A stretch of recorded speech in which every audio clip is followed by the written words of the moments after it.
Welcome to MidLIFE Matters, where we celebrate women's wisdom and wit. I'm Georgian Lussier, your host, and I am delighted to introduce today's guest, Karen Caffrey. Karen is working to change the state of Connecticut laws regarding access to adoption records, working on behalf of adult adoptees. Welcome, Karen. Thank you very much. Thanks for having me today. I'm excited. I think we're all going to learn a lot from you, and I really appreciate you coming on. You're working very hard to give every Connecticut resident access to their original birth information. Exactly. And, I noticed you used the phrase adoption records, which actually is a very broad term. It covers a lot of information, records in an adoption agency, court files. Our purpose in our group, which is called Access Connecticut, is limited only to original birth certificates, which everybody has. You have one, I have one, whether you're adopted or not. You have an original birth certificate that was created when you were born.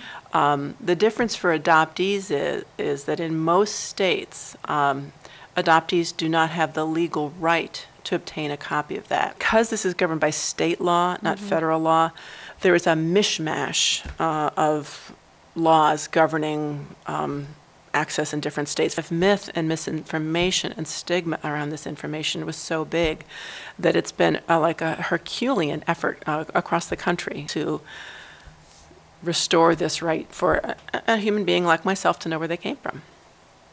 Historically, when a child was born to a married couple, the parents would be put on the birth certificate. If a child was born to a woman who was not married, their birth certificate was stamped illegitimate. And this is the document that a human being would go through life. You want to go get married, you want to join the military, you need your birth certificate for a passport, you show it to the government official or whoever, and it says illegitimate, or probably shouldn't say the word, but there's less nice words for that. It was actually government stamped on people's birth certificates. It's hard to, I think, for the non-adopted to understand how disenfranchising it is to not be allowed to know something so fundamental that every other citizen is allowed to have. Well, this grassroots organization, of which you are now president, has had a huge success, milestone just this year. Yes, the bill actually that we were able to advocate for was passed in 2014. It became effective July 1 of this year, and it restored the right of adult adoptees who were adopted in Connecticut after October 1, 1983, to have access to their original birth certificate. And the governor signed the bill. Modern adoption is much more emphasizing transparency, truth amongst all the participants. So it's changed a lot, even since the 70s, but certainly since maybe the 40s or 50s. What do you think was the reason that the law was changed in 1975 to begin with? What we can see from the legislative record is that a single teenager searched, I don't know the circumstances, somebody was unhappy, whether it was her adoptive parents, whether it was whatever her biological mother or father, but there was one bad story. Typically, if there's a very important issue, there's public hearings and people come and testify and there's a lot of attention and there's sort of a process we go through as a society about what kind of law to enact.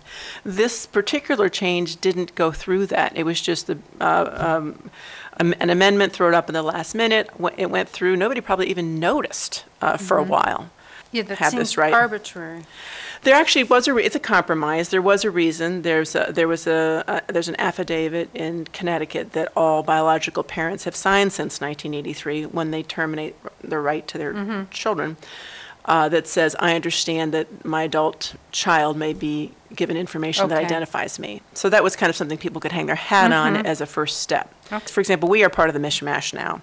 We have a time zone. If you're after 83, you've got this right. If you're before 83, you don't, which is what our group is doing now. We're going to go back to the legislature in 2016, starting in February. So we've made some progress here in Connecticut in the past couple of years in changing that law, and we're continuing our work.